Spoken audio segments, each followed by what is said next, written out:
virtually via Zoom. Well, I think what I would first of all say is, Nick, when I think about the challenge, I think about multiple years where we've had teams come together. And I think if I can answer this question a little more broadly, and then I think we're going to discover it with even more specificity those teams. But one of the things that's important here, and I think is special, is we've got a state and participants that cut across all these different areas, from health to technology to product. And we have another category, local business, this year. But most importantly, I have a number of colleagues nationally who I talk to, and some of whom have come to judge here. And I know the feedback that they love being out here meeting our entrepreneurs is the fact that we're working on problems, some of which are global in nature, some of which are very specific to segments of our population, our industries, that you're not going to see in some of those big, the big metro areas. We've historically had tracks around agriculture, ag tech, but I also think about how we think about our local businesses. You've got options here, especially in days like these, where our ability to create income that can meet our families.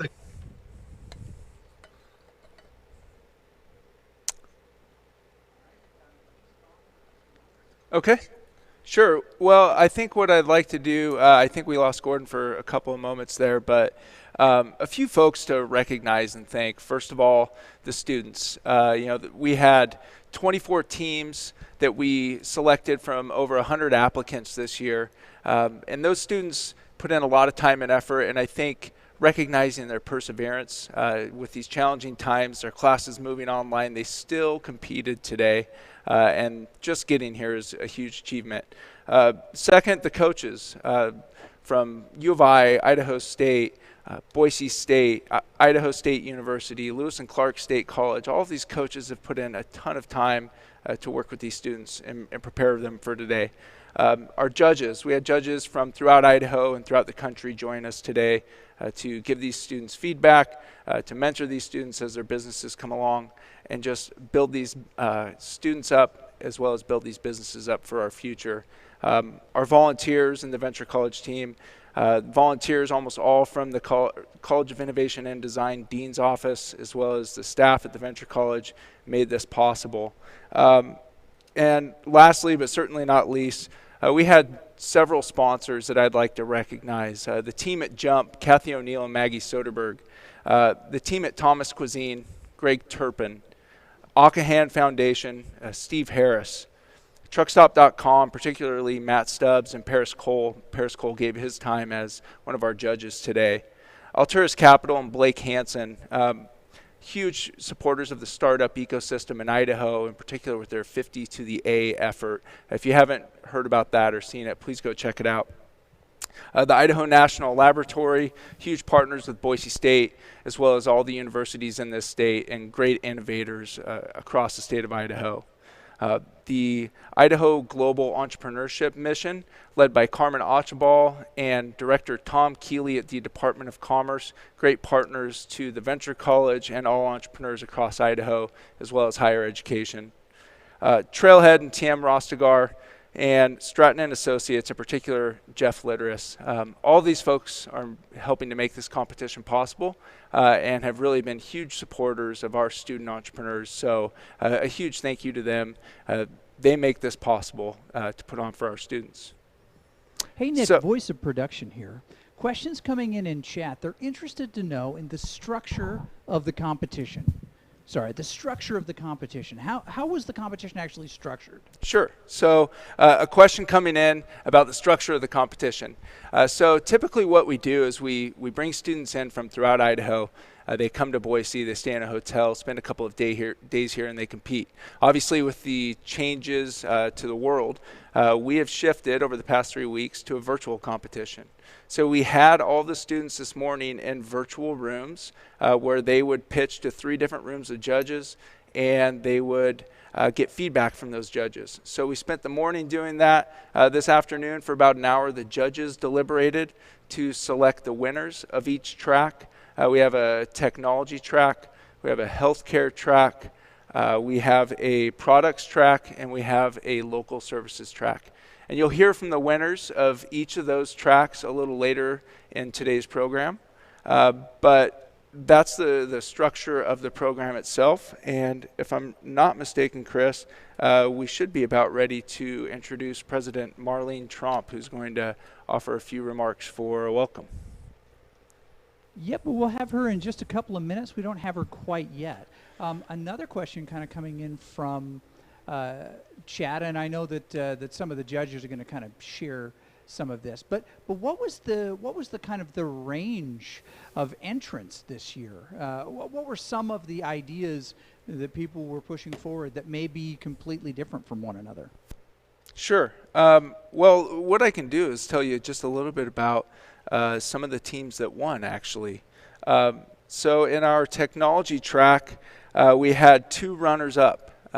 First, we had Mindstream from Idaho State. This is a team that is changing the future of human-computer interaction, actually focused around gaming, which we are at the Boise State Esports Arena, if you're not familiar with it or aware. Also, Virtual Fence, a University of Idaho team. Think about the evolution of barbed wire into the digital age. They're changing what was revolutionary a century ago and bringing barbed wire into the digital age of today. This technology track was won by Terroir AI from Boise State, which you'll hear more from later in the program. The health track. The health track was won by Catheter X from the University of Idaho, and you'll hear from them a little bit later. This was one of the more competitive tracks, very close grouping of all 3 teams. The 2 runners-up were DermCare and Basis Health, both from Boise State, both working in distance health environments, which given today's circumstances becomes more important than ever. The local services track, this was won by Crib Coaching from Boise State. The runners-up were Broke Bazaar from Idaho State. And the second runner-up was Simple Tax Solutions from Lewis and Clark State College, which is a firm focused on helping small to medium-sized businesses understand their tax obligations. Again, obviously, so important in today's difficult economic climate. Before I get to the 4th category, Chris Haskell, our broadcaster, just let me know that we do have President Marlene Tromp on the line. So I would like to introduce her, a president that has been hugely supportive of entrepreneurship living across the Boise State campus, and innovation being woven into everything that we do. So with that, and no further ado, I'd like to introduce President Marlene Tromp. Thank you so much, Nick. It's a real pleasure to be here. I'm so excited that this innovation in action that this conference represents, that this entrepreneurship challenge represents, is happening right now before you. You are innovation in action. By moving this to a remote venue, you've demonstrated the ways in which people think critically and solve problems to make things happen. Entrepreneurial thinking is more important now than it may have been even before. People are acknowledging and understanding the ways in which for someone to do something significant and entrepreneurial in this moment could be transformative for the world around them. This moment is an opportunity, an invitation to you to really innovate and think in new ways, to do exciting things that help move our culture forward. And all of the ideas that you have, that you bring to bear, should influence your universities, your cities, your states, and your nation and the world. So I'm very excited about the work that you're doing. I'm delighted that you got to be here today virtually, and we'll look forward to welcoming you in person at another time. Best of luck to all of you from across the state, and congratulations. Great.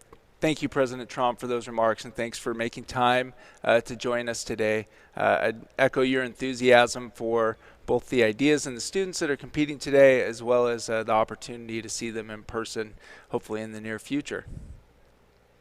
All right. I think we have our Dean, Gordon Jones, back on the line. Gordon, are you there? I am. Can you hear me? All right. Yes. I think I may be on a little bit of a delay here. Do you want me to continue speaking, or is this connection unstable? Yeah, you bet, Gordon. We are. Oh, can you hear me? I can hear Okay. you fine. Okay. We were just walking through some of the track winners, and we just heard from President Trump as well. Terrific. Great. I was going to just discuss the very last track, the product track. This track was another very competitive track. It was won by Carmick Outdoors from Boise State, who we'll hear from in just a little bit. The runners-up were Bedwedge from Idaho State University, and one of our more interesting teams, Beachfire LLC from BYU, Idaho. They're bringing an eco-friendly alternative to traditional wood fires, and I think when we can all get together sometime soon, hopefully, this company is going to do very well as they introduce an alternative to the typical bonfire. So I think to keep ourselves on schedule here, we're going to introduce a past winner of the IEC, Megan Lacey, and just a little bit about Megan. Megan is not only a past winner of the IEC, she is a Y Combinator graduate. Y Combinator is one of the more prestigious startup accelerators in the world. Megan also, just in the last month, was in the Olympic qualifiers, competing to represent our country in Tokyo in what will now be 2021, competing in the marathon event. And Megan, if you haven't figured it out, is a force to be reckoned with. She's also the co-founder, chief design officer for Lumini. So I'd like to welcome Megan Lacey to the virtual stage with us. Hey, Megan. Thanks for having me. Hey, can you hear me? Yes. Thank you for being here with us. I Okay, really great. appreciate it.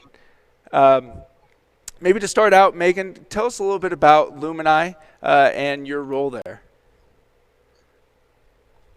Sure. So I'm one of the co-founders. There's three of us. I'm the chief design officer. We basically build a portable through-wall sensor to help first responders and soldiers identify people and threats through walls. So myself, Corey Hennon, and Rob Kleffner founded the company together about 3 years ago. Great. And you were a competitor in the Idaho Entrepreneur Challenge 2018, correct? Yeah, that's correct. Yeah, we were in the IEC 2 years ago, and that was actually our first. Well, we competed at Boise Startup Week in 2017, but we won our first funding in the IEC, and so that's really how we built our first prototype, was with the grant funding we won in the technology track. Tell us a little bit about the experience and how it helped you in your entrepreneurial journey.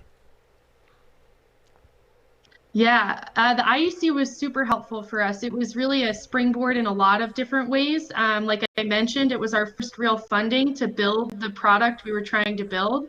And then also it really helped us learn how to explain our technology really succinctly. As you can imagine, it's really hard to describe through-wall sensing quickly. Like it's a pretty complex product. And we had to learn how to do it in 4 minutes. And so we practiced that really well. And that ended up being a skill that we needed. I mean, until Y Combinator, like we had 2 minutes to give our pitch at Y Combinator. And so we really have used that skill over and over.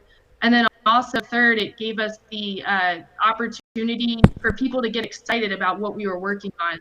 I know that at the time we were spending hours and hours and we didn't have any funding. We were bootstrapped completely.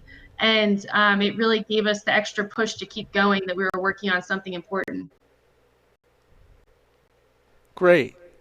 Um, you talk a little bit about Y Combinator, and we mentioned that it's a startup accelerator.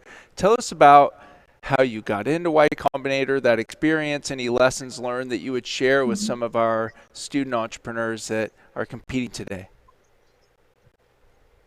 Yeah, so we actually applied to Y Combinator for the first time in 2017, when it was just an idea. And we got an interview, and I think that really helped us, like, again, validate that we were working on something really meaningful. And we continued to make progress, and that's kind of how we eventually ended up getting in, is we kept submitting applications and showing our progress. And that's something that's really important for them to see, is that you're passionate enough to work on the problem set that you're working on, and kind of go up against any. So it sounds like persistence, right? If you started in 2017, you're obviously having success here. If I'm not mistaken, you also won the Boise Startup Week competition not too long after IEC. Is that correct?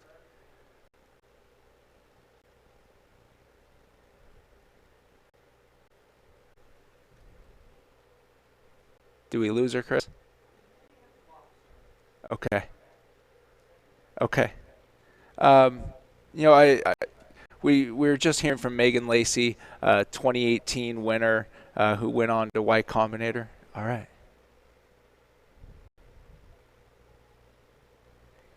All right, Megan, can you hear me again? Yep, I can hear you again. Sorry, Okay, technical great, no difficulties. problem. Sorry, we lost you there for a second. But I was asking, you all won the Boise Startup Week pitch competition after you won the IEC pitch competition. Is that correct? Yeah, that is correct. Yeah, the So following year. tell us just a little bit about how these pitch competitions served you. What benefit were they to your company? And looking back a few years, what was the experience like of being in so many of those? Yeah, I mean, it's funny because, like, we've continued to, the stakes have just gotten higher. We've continued to do pitch competitions over the last few years. Like, we did Boise Startup Week, and then YC's Demo Day is a very similar format. And then we've even just won the Army's X-Tech Search pitch competition. And it was a very similar thing. You just need to understand your audience and be able to explain how you're going to use the funding and why your company needs it and what you do. And so I think we've used that skill over and over again. And so who knows, we might still be doing pitch competitions in the future. Thank you. I guess we're running a little tight on time, but one last question. Any words of wisdom for our student entrepreneurs as they get ready to pitch for this final round and some final funding for their companies? Yeah, I mean, I would just say, like, relax, speak slowly. You're always speaking faster than you think you are. And just really enjoy it, and take all of the constructive feedback you get and incorporate it into your pitch for next time. Because if you keep working on your company, you're going to have to continue to pitch your company over and over again. Awesome. Thank you, Megan. Like I mentioned, Megan Lacey, she is a 2018 IEC winner, is actually the first person to compete in the IEC and then return as a judge. And I also mentioned she was competing just last month in the qualifiers for the Tokyo Olympics and the marathon. What I didn't mention is that Megan was competing in the marathon on a broken foot. She's one of the tougher and more persistent folks that is in our network at the Venture College, and we're just so thrilled to call her one of our alumni and also have her back to build a stronger network for our students and help to pass some of those nuggets of wisdom along to students in Idaho, whether they're at Boise State or anywhere else. We want to offer our network to you, the students that are aspiring to be the next wave of entrepreneurs. At a time when we now have close to 10 million people unemployed in the past 2 weeks. These student entrepreneurs that will create the next wave of businesses in this country are more important than ever. They will be the job creators that will help to get us into a recovery mode that we really need at a time like this. So we're just so grateful to folks like Megan and these students that are building businesses that will help this country, this state, and this city move forward.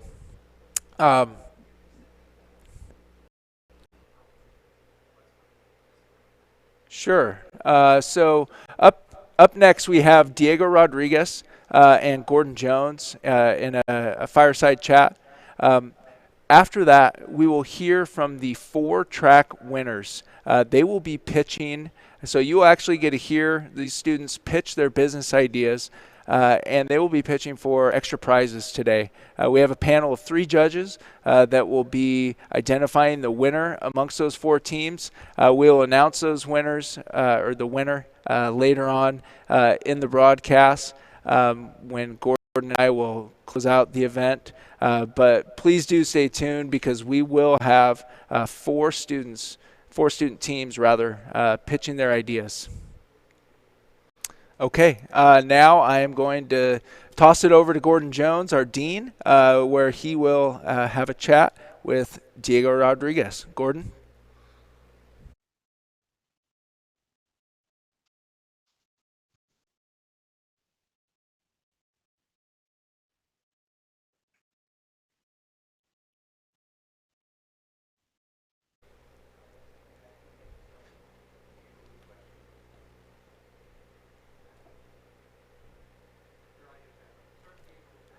Hey, Diego, can you hear me? Yeah, I can. Great. Well, welcome to IEC 2020, and thanks for joining us. We're trying to bring Gordon up in the discussion, but as one can imagine, technical difficulties abound. So I'll start it off. Would you mind just telling us a little bit about your experience today as a judge at the Idaho Entrepreneur Challenge? Oh yeah, it's been an amazing day. So we spent the morning with the teams and were able to hear a lot of teams pitch their ventures. And each team had 3 minutes to present and then was followed by a few minutes of Q&A with the various judges. And I always find these to be incredibly inspiring and invigorating event because there's nothing like hanging around who are just trying to make it all happen.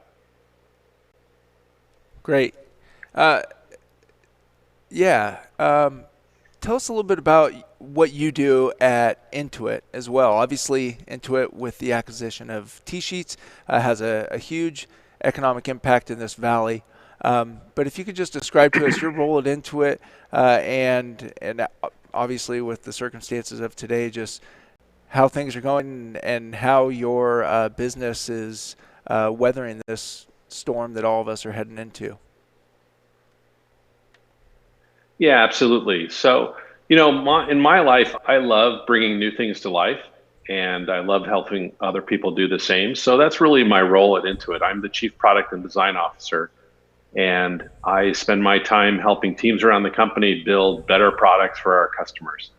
So, I think the T-Sheets crew there is such a great example of what happens at Intuit. They're incredibly focused on their customers, and they build some of the best products around that just create great experiences for people. And I really admire what they do for the Idaho community. I know that there's a tech community that is led by some of the people out of T-Sheets. And there's a bunch of meetups that they host as well. There's a design meetup and a Treasure Valley product managers meetup. And I just bring those up because it's kind of what I was talking about, what the experience was today with the entrepreneurs that we were meeting with. It's always great when you get like-minded people together to trade ideas and get advice. And we're all in this together. And I think that's ultimately what's going to get our cities and our society and our countries through this situation we're all in, which is, just take it one day at a time and take care of yourselves and your loved ones. But, just like entrepreneurs do, it's that ability to roll with the punches, but also keep our eyes on the North Star, which is, prosperity and health for everybody. Diego, I think I'm remembering this correctly. If not, please correct me. But a phrase that I've heard you use is "Don't get ready, get started." Can you tell us just how you apply that to entrepreneurship, innovation, and what the ethos behind that is, and how you translate that to a large company like Intuit? Yeah, I think it's always healthy to have a bias for action that's informed by insights and data. And if you look at the teams today, I think all of them did a great job. The ones that really rose to the top are the ones that showed clear evidence of really having spent time with customers, understood what the key problems were facing those people, and making their lives work better, helping other people do the same. And then who took that back and said, how can we build a business around?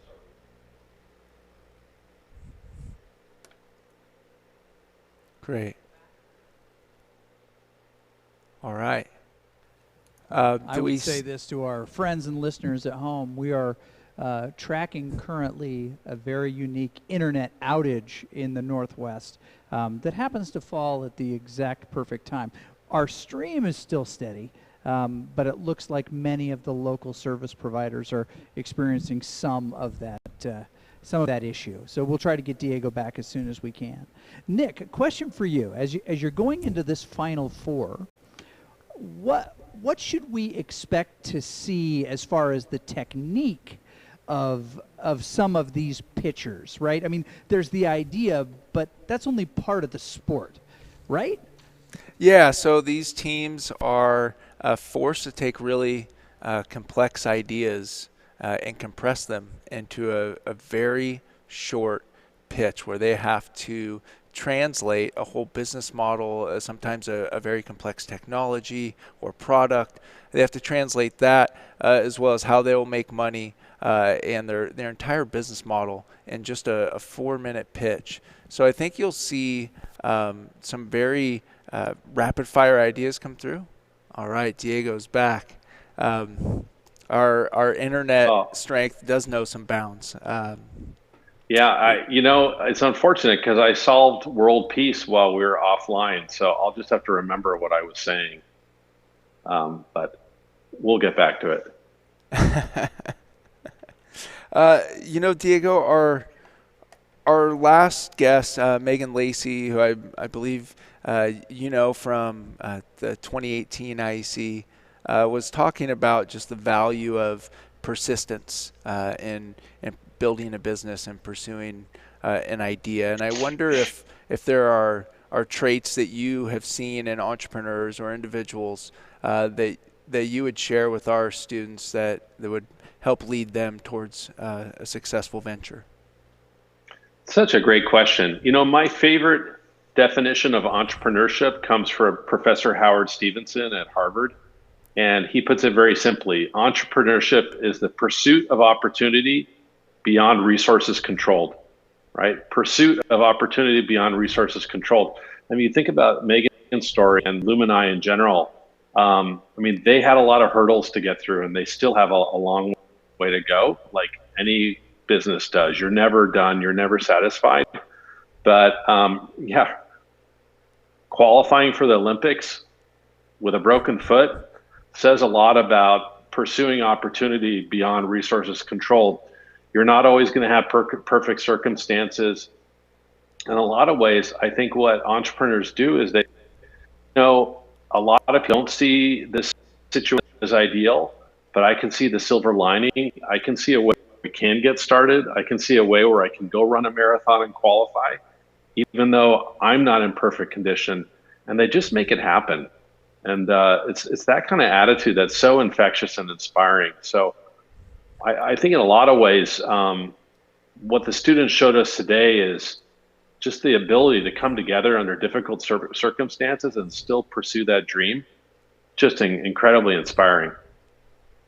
Agreed. I always walk away from this event feeling both inspired and underachieving. I think a lot of these students are doing more than most folks, especially at their age. They're achieving a ton. So just thrilled to have them as part of our competition, and really thrilled to have you as part of the competition, Diego. Obviously, very busy, but really appreciate you carving out the time both to judge this morning as well as be a guest with us this afternoon and share your thoughts.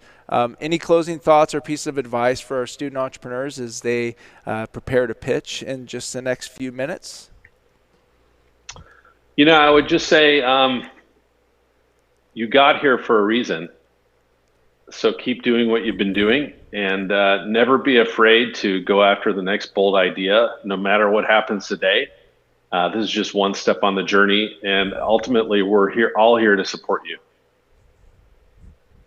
Great thoughts and final words from Diego Rodriguez. Thank you, Diego, for joining us, and thank you for your time today. So now we will shift to the pitch competition, which I think is why a lot of you have tuned in, is to hear from our student entrepreneurs. The way that this will work is we are going to have, as we mentioned, 4 teams pitch today. These teams are all winners of their individual tracks. We talked about the track winners and the runners-up. Not an easy decision to select the track winners, but these teams rose above the rest, and they're here to compete for some extra prizes. And as Gordon mentioned, the cash prizes are one part of this. In addition to the cash prizes, there are going to be some services that we'll offer to them, business consultation, memberships at different organizations, as well as an opportunity to continue plugging into the network that exists in this city and in this state.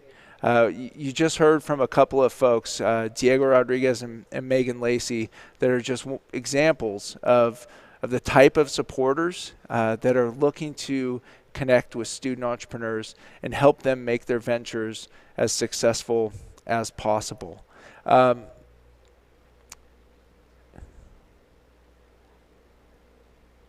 All right, so we are going to step away for one moment, and when we come back, you will be hearing from these student entrepreneurs up next.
super clear.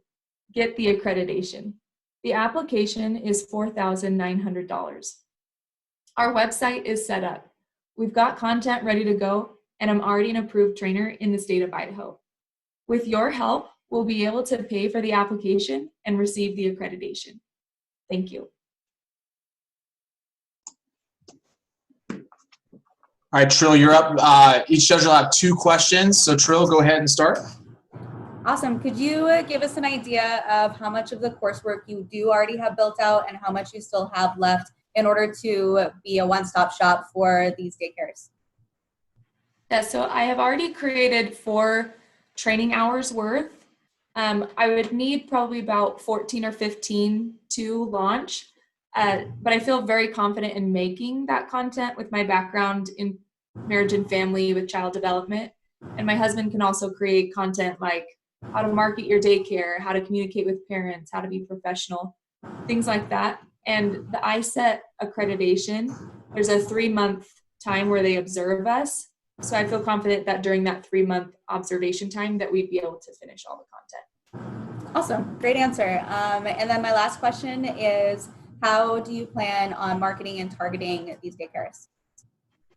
So it's already built in. The daycare state agency has a catalog with all the courses that are offered online, in person. We would be unique in the sense we're the first people to offer an annual membership. I do have access to a lot of daycare's emails, so I can send an email, go in person, and like tell them about the annual membership. But there's kind of those 3 avenues. Awesome. Great job. Thanks. Oh, Jerry, you're still on mute. Thank you. You could see my lips moving, but you couldn't hear anything. There you go. Hey, Jill, good job. 2 questions. My 2 questions are the state-by-state requirements significantly different, or is there consistency among them? And then the second one is, where are your most immediate target geographies within the addressable market? Oh, that's a great question, Jerry. Each state has their own requirements. So Idaho needs 14, Oregon needs about 20, Missouri needs 12. They're all a little bit different. We want to first be strong in Idaho before we scale to other states. So for the first year, we'll be just focusing on Idaho. But Oregon and Missouri are our next 2 places to go because they're the most like Idaho. I've interviewed about 5 different states, like the representatives for those states, and we've identified that those are probably the 2 that we'd go after Idaho. Great, thanks.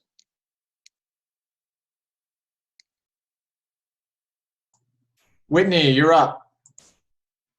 Okay, great presentation. I like your business idea. It sounds very interesting. I'm curious about the competitive landscape. Who are your biggest competitors? What are they doing and what makes you different? Oh, that's a great question, Whitney. So right now in Idaho, there are a few people that do online courses, but we're the only people to offer an annual membership. So the first year, the idea is for us to create content, contact a lot of daycares, get them on board with the membership idea, and that's how we'll be the leaders in this industry. And then after that, we want to become a platform for continuing education trainers to use. So we would then be industry leaders because we'd be the place where everyone can come to get their continuing education. Awesome, thank you. Yeah. All right, well, that's it. Thank you so much. We appreciate it, Jill. And then next up, we're going to bring up from the product track, Karmic Outdoors. So if we can bring up their slides.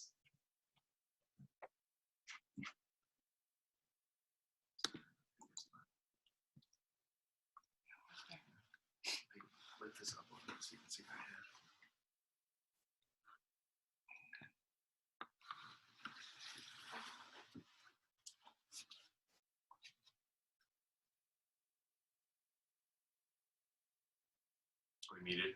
So no. Can you guys hear us? We can hear you just fine, Robert. So we are good when you are ready. All right, let me just check this real quick.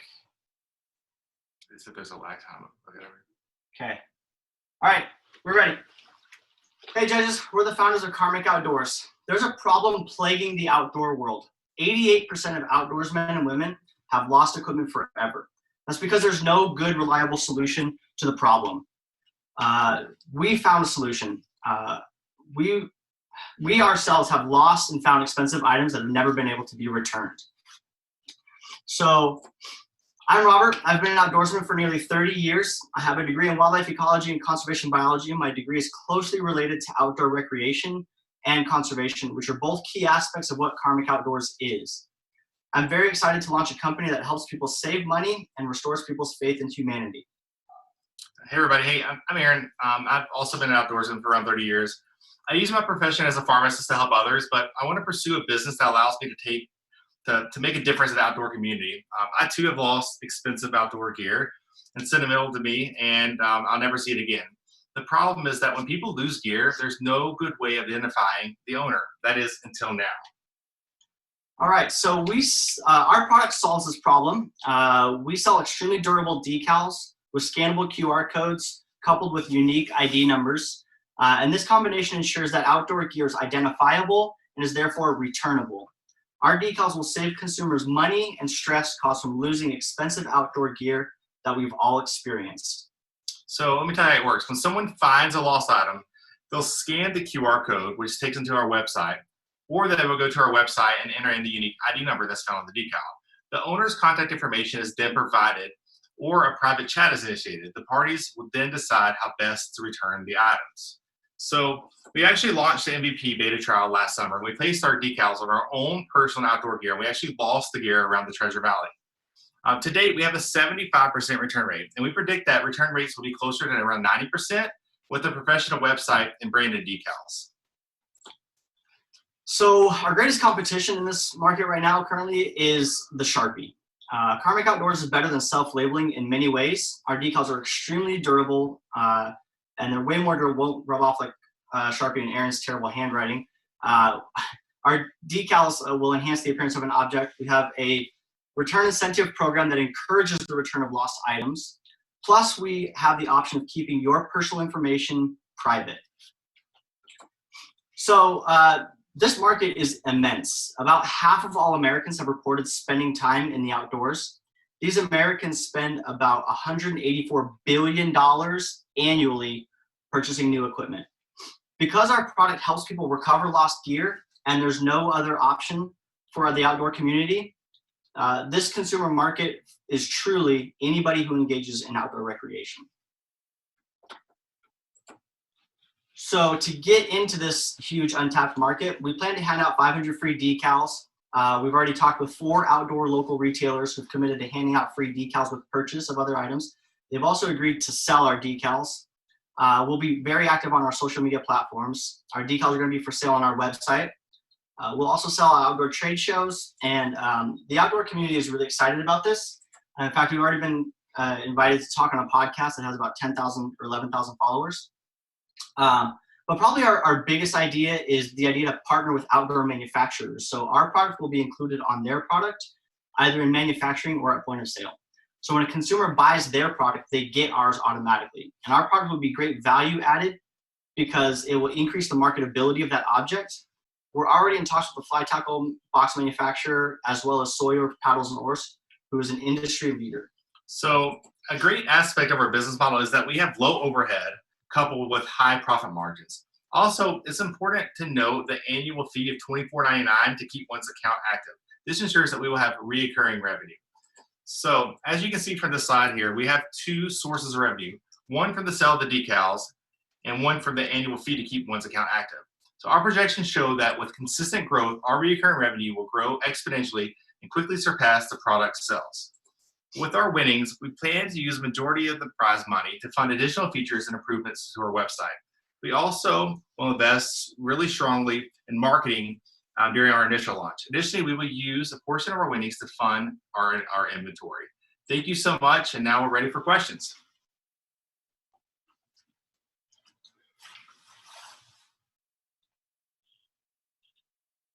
All right, guys, great job. Thank you very much.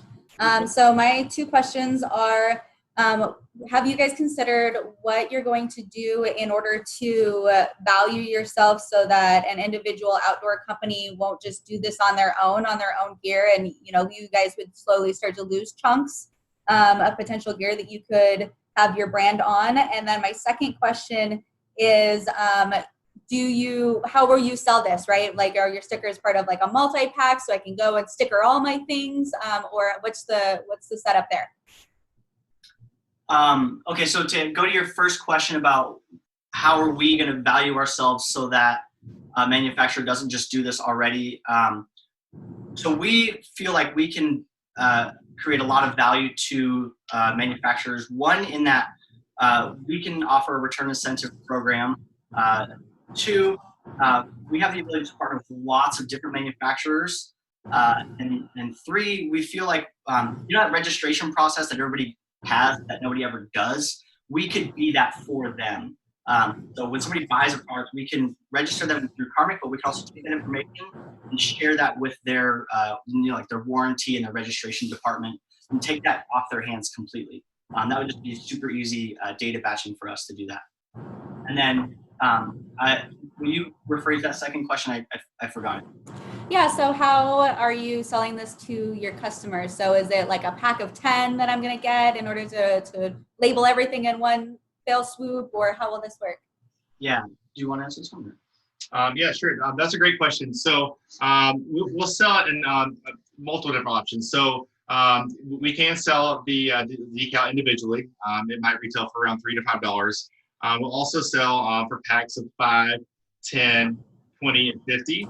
And so if a consumer buys a larger pack, then the price for each decal will sort of decrease. But the big thing too is whenever someone buys, for instance, outdoor gear item with the decal already on there, they're purchasing that product which has our decal, but they're also getting that 1 year annual subscription for free, which purchase of that item or purchase of our packs or individual decals. Awesome, thank you. Yes, guys. Jerry, your two questions. Okay, I'm unmuted. So I'm trying to decide what the top two questions would be. First question is, how big do you think your market is selling directly to the manufacturers, OEM?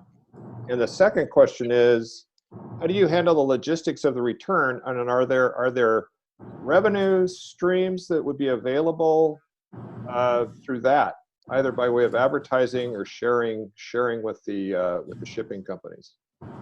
Okay, so I'll take that first question, and if I could just rephrase that question again so that I feel like I understand it. You were asking, you repeat it again? You were asking me to like, how do we value it through the manufacturer? No, how big is the market of your sales to manufacturers, OEM? So it's part of their manufacturing process. That's a really great sales to the consumers. Gotcha. Yeah, that's a really great question. I don't know the answer to that specifically.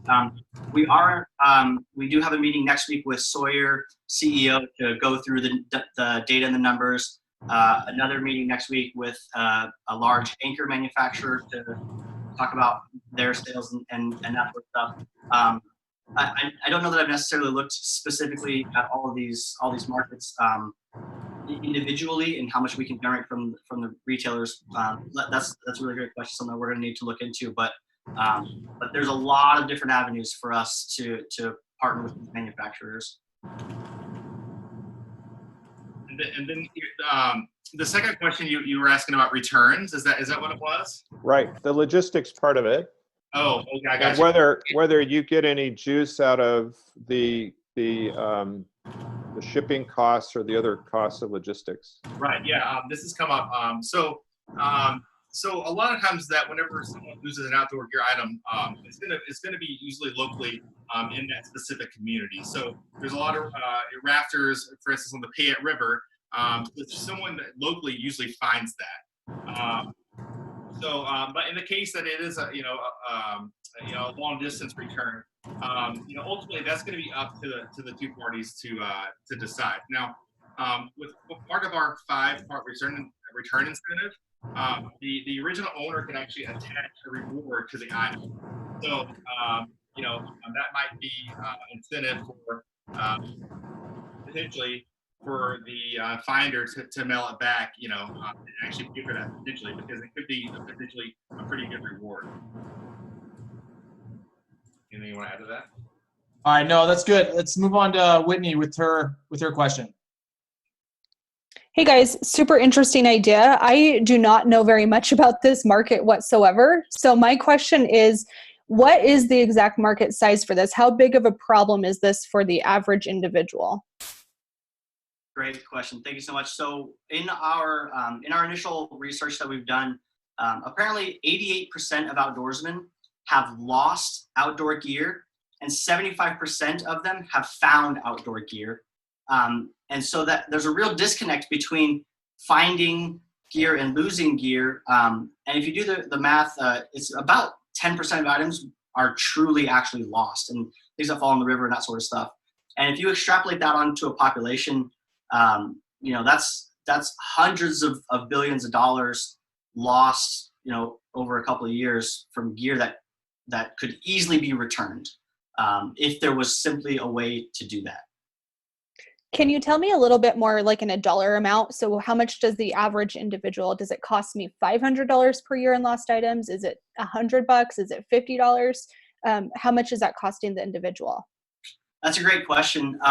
So I can tell you that for sure, when you lose an item, the value of our product is 2 times the amount that you lost, the original purchase price and the replacement price.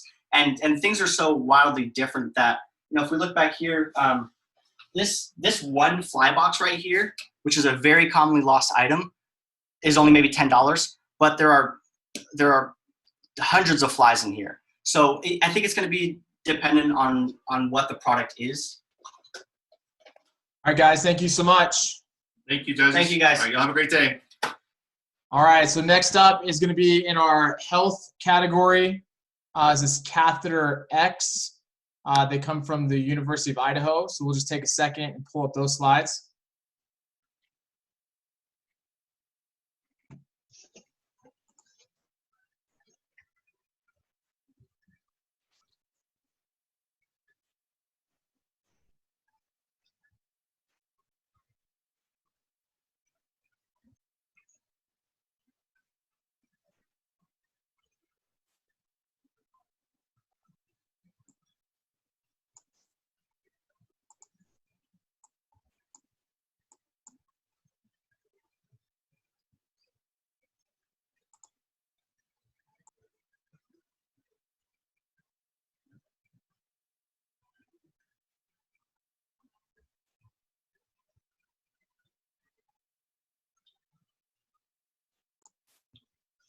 It'll just be 1 second, guys. We're trying to pull up your slides. Thanks for the patience.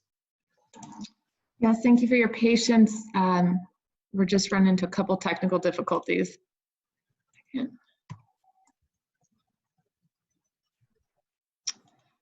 working.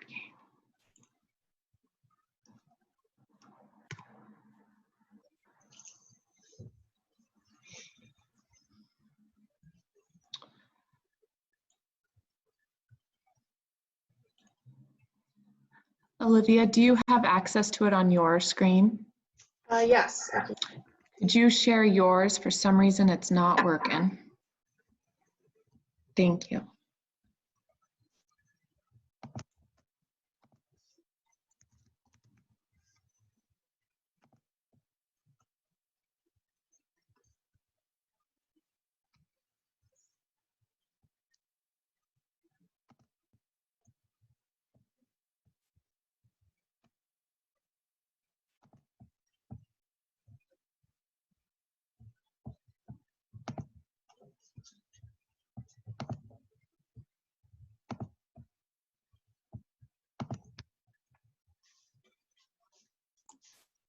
See All right, it? there we go. Start when you guys are ready.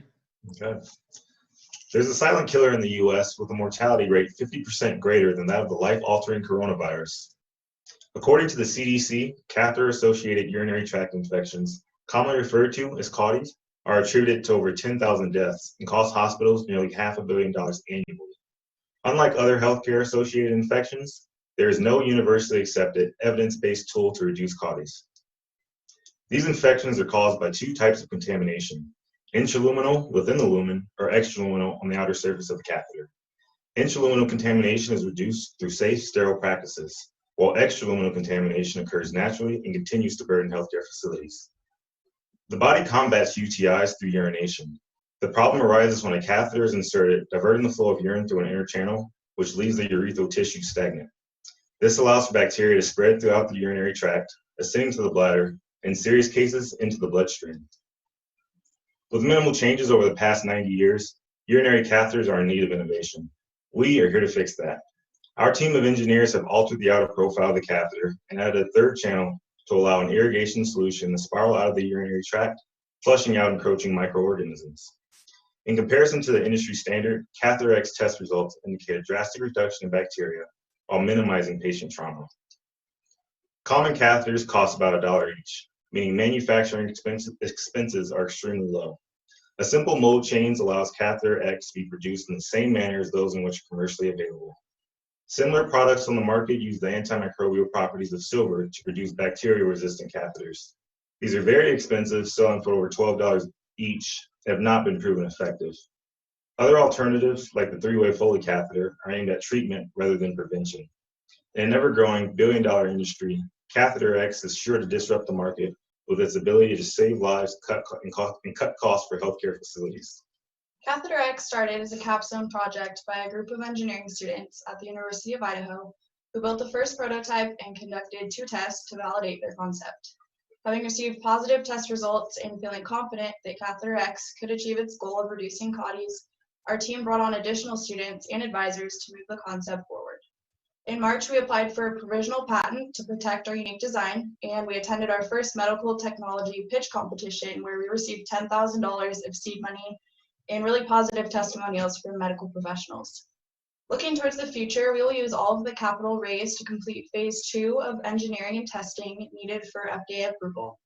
Once Catheter X is able to go to market, we will either license our design to a catheter manufacturer or secure additional capital needed to manufacture the device ourselves. Should we manufacture the product ourselves and capture a market share of 2%, we project sales of around 750,000 units in the first year. Our competitive retail price of $2.50 per unit to wholesalers would generate just over $1.8 million in revenue in year 1, and as market share increases and production capabilities grow, we foresee Catheter X growing its revenue to nearly $10 million in sales in year 5. While sales revenue is predicted to increase, we do understand that capital needed for FDA approval and manufacturing startup will be high in the first few years. And while the costs to get Catheter X to market are substantial, we're confident that the demand for our product will prove this to be a worthwhile investment. The Catheter X team is comprised of Ed Hall, who was on the original engineering team, Tiber Dodson, and myself, who are both business students.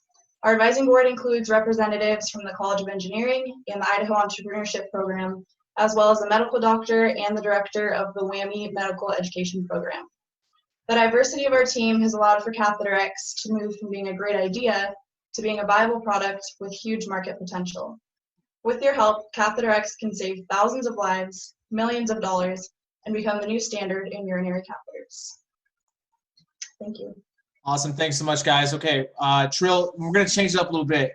Just go ahead and ask one question, Trill, and then they'll answer, and then go ahead and ask your second question after that, so that it's a little easier to follow. Got it. Awesome. Thank you guys so much. It's really great to see you following along and coming through in this next competition. So great presentation. Awesome idea. I love it. The questions that I have is, first, what are the obstacles that you see in the midst of your FDA application process? So generally, FDA process can take some time, and we understand it is going to take a substantial amount of capital as well. One thing that we have going for us is that our product uses the same material and is roughly the same dimensions and uses the same mold as a typical Foley catheter. So we'd be looking at comparing it to a Class 2 device for the FDA approval, filing a 510K to compare it to that. So it wouldn't be a new product coming to market. It would be an adaptation to an existing one. So apart from the testing needed, obviously, to get there, we'd be looking at human trials next in the testing process. That would be our biggest obstacle to overcome, and that's why we're asking for funding. Awesome. And then my follow-up question to that is, and this might be connected, what's your next like key hire to move the needle forward on your milestones? Securing our patent would definitely be our next milestone there. It'd just be kind of difficult to move past where we are right now without getting a patent and testing to make sure that our product can be FDA approved. So really FDA approval and the patent are the next steps, the next big steps for us. Awesome. Thanks, guys. Thank you. All right, Jerry, your first question. Okay, yes, first question. Hey, great idea, great presentation. Thank you for doing this. What's the status of your patent? You say you've filed a provisional patent. Have you done patent searches? What do you think the likelihood, this is one question, what do you think the likelihood of getting a final patent will be? Yeah, so we filed the provisional patent, and we have done patent searches. Ours is different. If you can see on this slide here, actually the spiral design coming down the outside of the catheter, that's what really sets us apart from any other catheters. There are some on the market that have the third lumen like we do, but this design completely sets us apart. Nothing that we have searched has had that. So as far as status right now, we are patent pending. We're working on our next phase of engineering will be a design adaptation on the end to catch liquid. And so that's something we're keeping in mind as we're moving forward with the patent process, is that our design will be tweaking and changing a little bit in the next few months as we move forward. So we just have to keep that in mind. And my second question following from that one is, have you considered licensing versus trying to manufacture yourselves?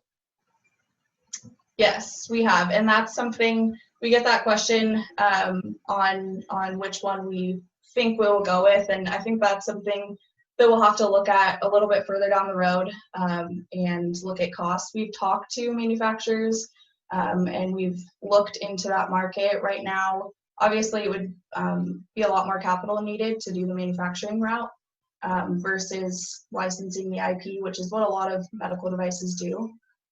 So right now, we've explored both options. We haven't made a confirmed decision. I think that's something that we'll have to really consider when we get farther along in the process. Thank you. Hey, good luck. Good job. All right, Whitney, finish it up. All right, guys, good job. My two questions. So my first one is, after you get the approval for FDA, how are you going to sell this product? What's your sales cycle like?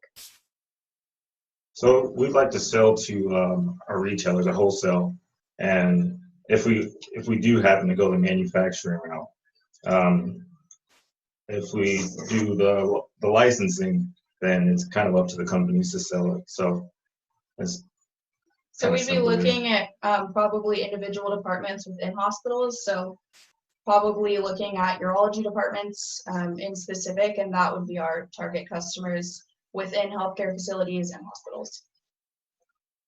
Awesome. Very cool. Okay. So my second question for you guys is, I don't know much about the medical industry, but I do know that getting people to change their behaviors is very, very tricky.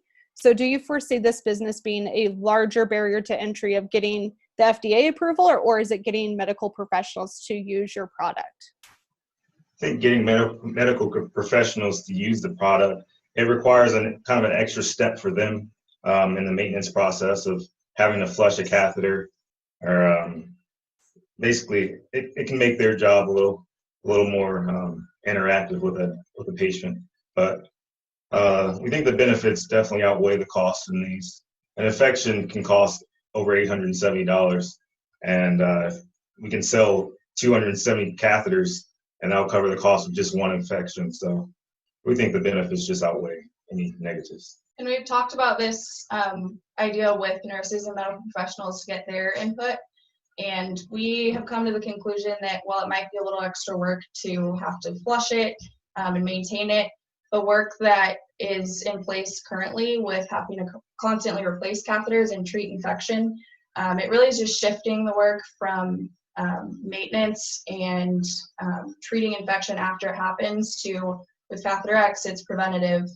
So really it's the same amount of work, same insertion techniques, not a whole lot of changes there, just shifting the mindset of fixing a problem that occurs versus preventing one.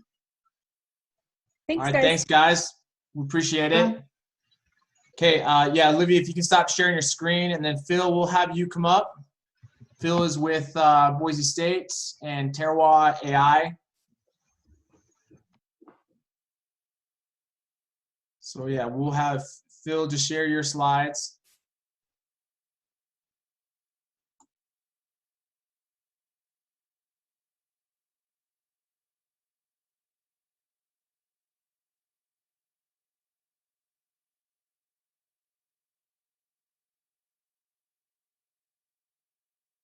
Ryan, were you going to give me control?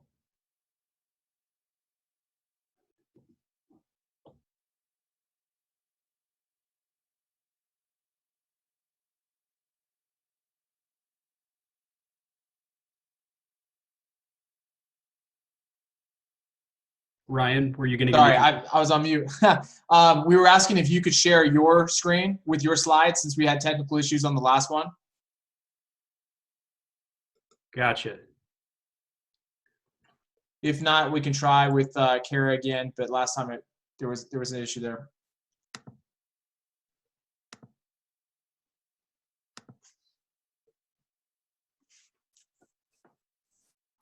All right, can you see him? Perfect. All right, you are good to go. All right. Hey, everyone. We have a solution for farmers, and our beachhead market is grape vineyards. Now, farming is gambling. There's only one time during the year that a farmer knows how much crop they have, and that's right after they harvest. I've interviewed hundreds of farmers, and their inability to obtain good crop yield estimates early and throughout the season is one of their largest pain points. You may be thinking that aerial imaging and drones can solve this, and that's kind of true for row crops like lettuce. But aerial imaging does not work on fruits and vegetables that grows below a leafy canopy, like grapes. That means that vineyard farmers are still using traditional methods to estimate their crop yield. That involves them physically going out into the field and manually hand counting grape clusters for over a month early in the season. So I've got a major lag here. Manually hand counting grape clusters for over a month early in the season to come up with a crop estimate. All that work counting grape clusters and operating your business from those estimates, only to find out that at harvest, your actual yield is often 30% higher or lower than you had planned for. This has an immense impact on the financial outcome for your year. Accurate estimates mean that sales and expense planning align much better and produce a far greater return. One commercial vineyard we interviewed in Napa Valley missed out on $2 million of incremental revenue because they were unprepared for 400 tons of grapes that they didn't know they had in their field until the very end of the season. The solution we've developed to solve this is a computer vision system that mounts on an ATV, and as you drive through a field, it identifies and counts grape clusters over 35 times faster than a human can perform the task. Now let's look at what our system does as it drives through the field. The images on the left are what the naked eye sees. On the right, those light blue spots are grape clusters our algorithms have identified and are counting. Our solution allows farmers to collect yield information faster and more frequently throughout the season, allowing them to better plan labor, materials, and sales contracts.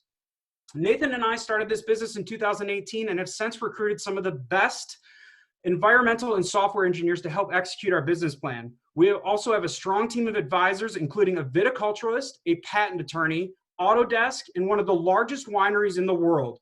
We are the best team to bring this solution to farmers. Our total addressable market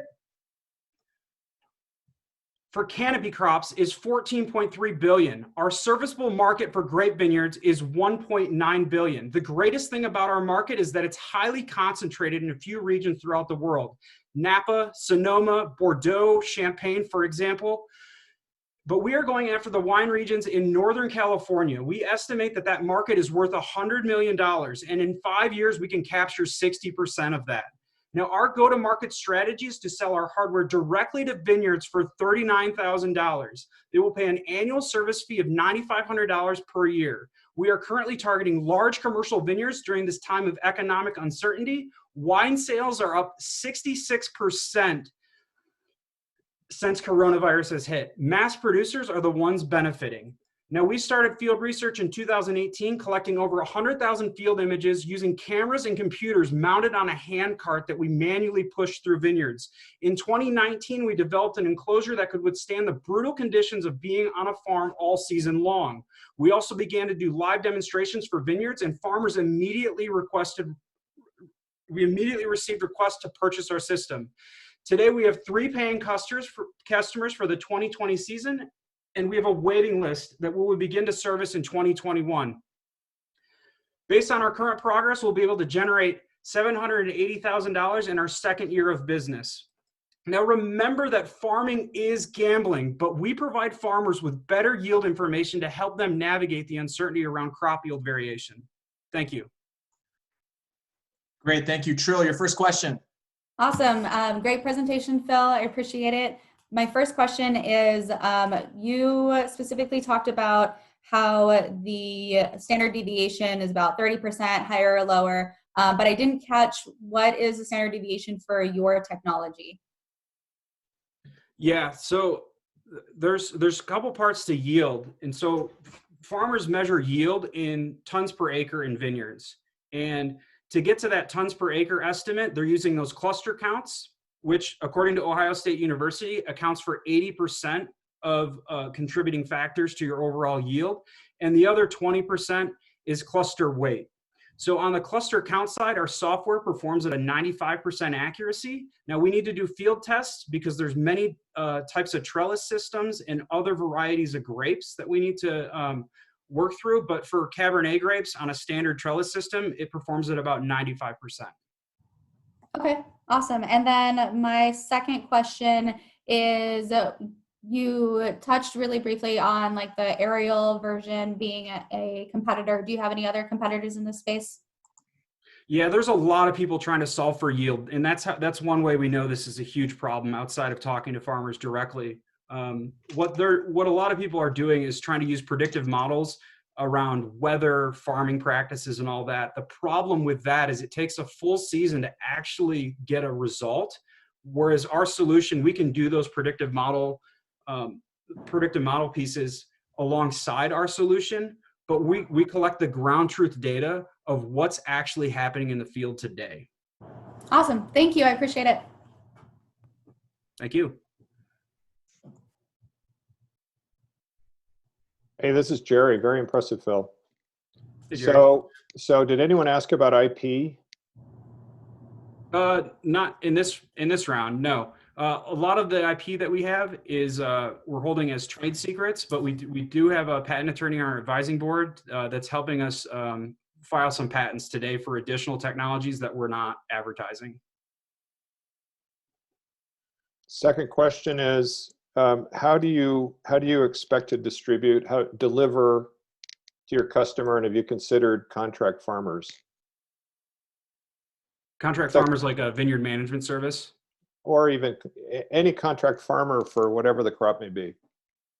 Yeah, so one of our first customers is a vineyard management service, and this is something that the vineyards that they farm for ask them about all the time so that they can plan their resources better around the winemaking process. What was the first part of the question? I'm sorry. The distribution. How are you going to get to market? Yeah, so right now we're going directly to vineyards. So we host demo days in Napa Valley, and we invite about 50 vineyards out. They come out, we show them the system. Some of them request on-site demonstrations. And what's happened last year is we started doing this at the end of the season. Then they go through the pain of harvesting and see how off they are, and our phone starts to ring in January. And so our model in sales cycle right now is about that 5 or 6 months, and we're selling directly to them. Hey Ryan, can I ask one more question? Make it quick, Jerry. Make it quick. So, what are the other crops that you might be able to service? Yeah, so anything that has a canopy over it, orchards, citrus fruits, peppers, and tomatoes. And so we have an opportunity to start collecting data in orchards fairly quickly here. Great, thank you. Sorry, Whitney. No, that was great. I was thinking one of the same questions, so we were on the same page. Great job, Phil. I think this is such a cool concept. So my first question for you is, how did you guys get that first paying customer? Through the demos. And they just signed up and said, yes, we want this. This is amazing. Yeah, so there's a couple other things that we're trying to do around pest and disease detection. And so when we started demoing it, we actually weren't selling it. And we had so many people say, well, if it can count grape clusters, we'll buy it right now. And so that was the point that we said our focus is cluster count variation. And we decided to commercialize then. That's awesome. Okay, so my second question, you mentioned you have a wait list of customers. What is stopping you from servicing that wait list? Is it financial? And if so, how much do you need? Yeah, so it's the back-end technology to scale to service that amount of land. So that's one piece of it. We are currently in a seed round right now, raising $1.5 million. But we are strategically trying to limit the amount of people that we're going to service immediately. But with that funding, if we reach our full funding status, we can utilize the Southern Hemisphere to continue to monetize throughout the winter months. And we've done research for the past 2 winters down in Argentina to make sure that we can continue developing. So we're going to follow that development path with our commercialization plan. All right, thank you, Phil. Thank you, especially to all of our 4 final contestants. We're going to pass it back over to Nick Miller and the Venture College team. Also, we're going to boot you guys, the team, so we can have some quick judging deliberation. But so thankful for everyone's participation, and we will be announcing the winners very shortly. Thank you, Ryan, and thank you to the finalists. Our judges are heading into their deliberation, and they will get us the results shortly. Thank you to those judges. Dr. Trill Paulin, last year's IEC winner. Whitney Hansen, one of our most involved and engaged Venture College alumni. Look for her in our Side Hustle series on YouTube coming up soon.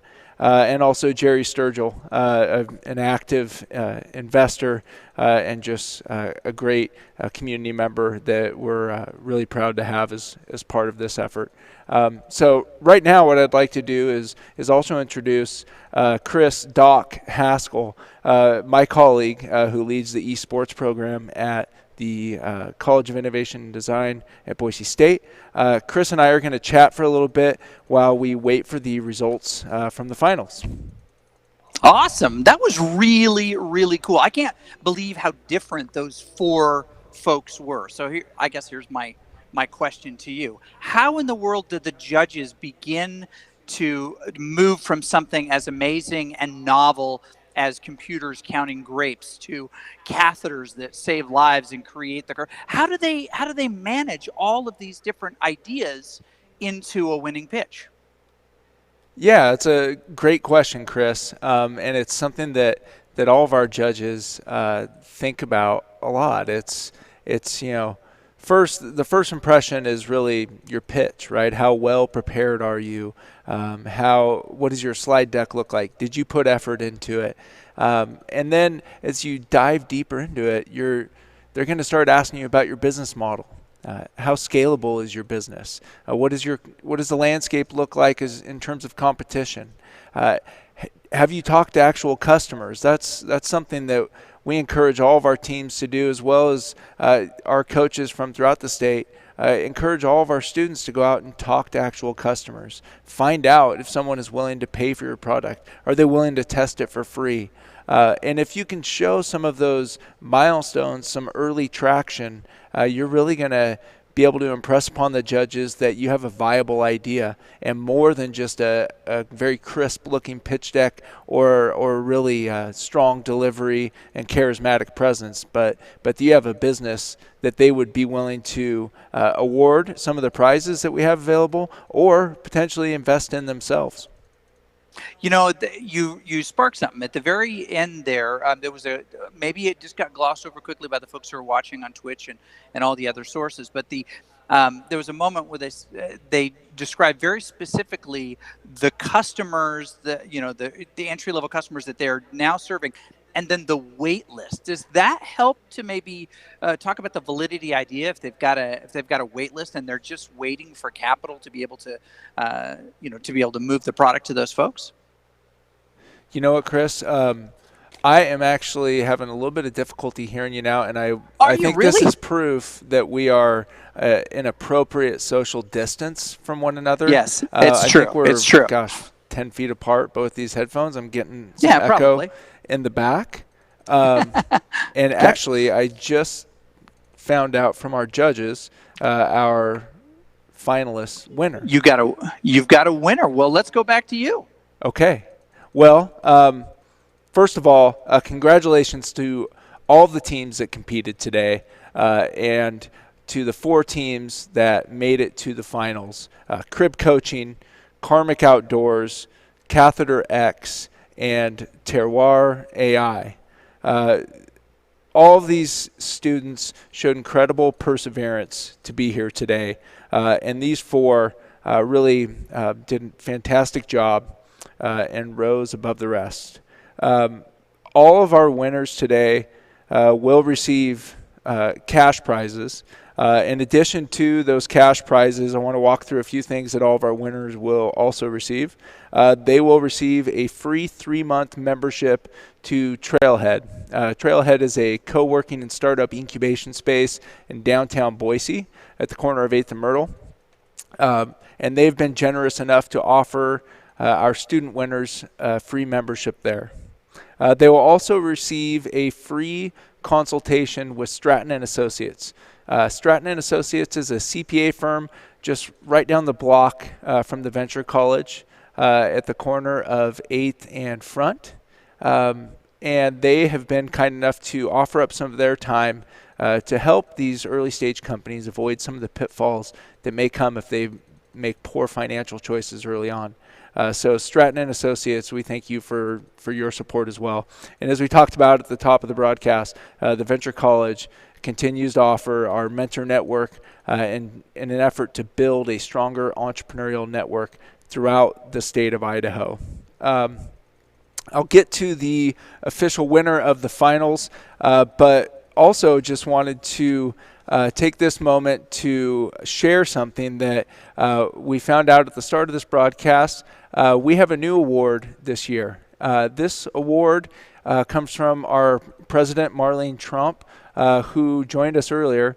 And this is a President's Award that will recognize one team who shows incredible promise and perseverance. This award goes to Toby Papula with Derm Care. Toby was in our health track, was one of the runners-up, and is a PhD candidate at Boise State in computer science, as well as a Venture College participant. And Toby has a telehealth company that focuses on bringing healthcare to remote parts of Nigeria, which is his home country. And in a time like the one that we're in now, telehealth obviously being of increasing importance, this was an opportunity for our president to recognize an innovative student that has a business idea that has, talk about traction. I think Toby has over 1,000 users on his platform already. But congratulations to Toby and to Derm Care for receiving the 2020 President's Award at IEC. Now we will move to the finalists winner of this year's IEC 2020.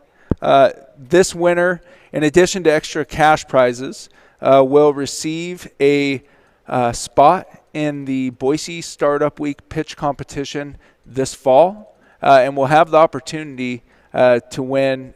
I think last year it was $20,000 for the top team, so a significant sum. Also, they'll gain exposure to many investors, not only in Boise, but from throughout the Northwest.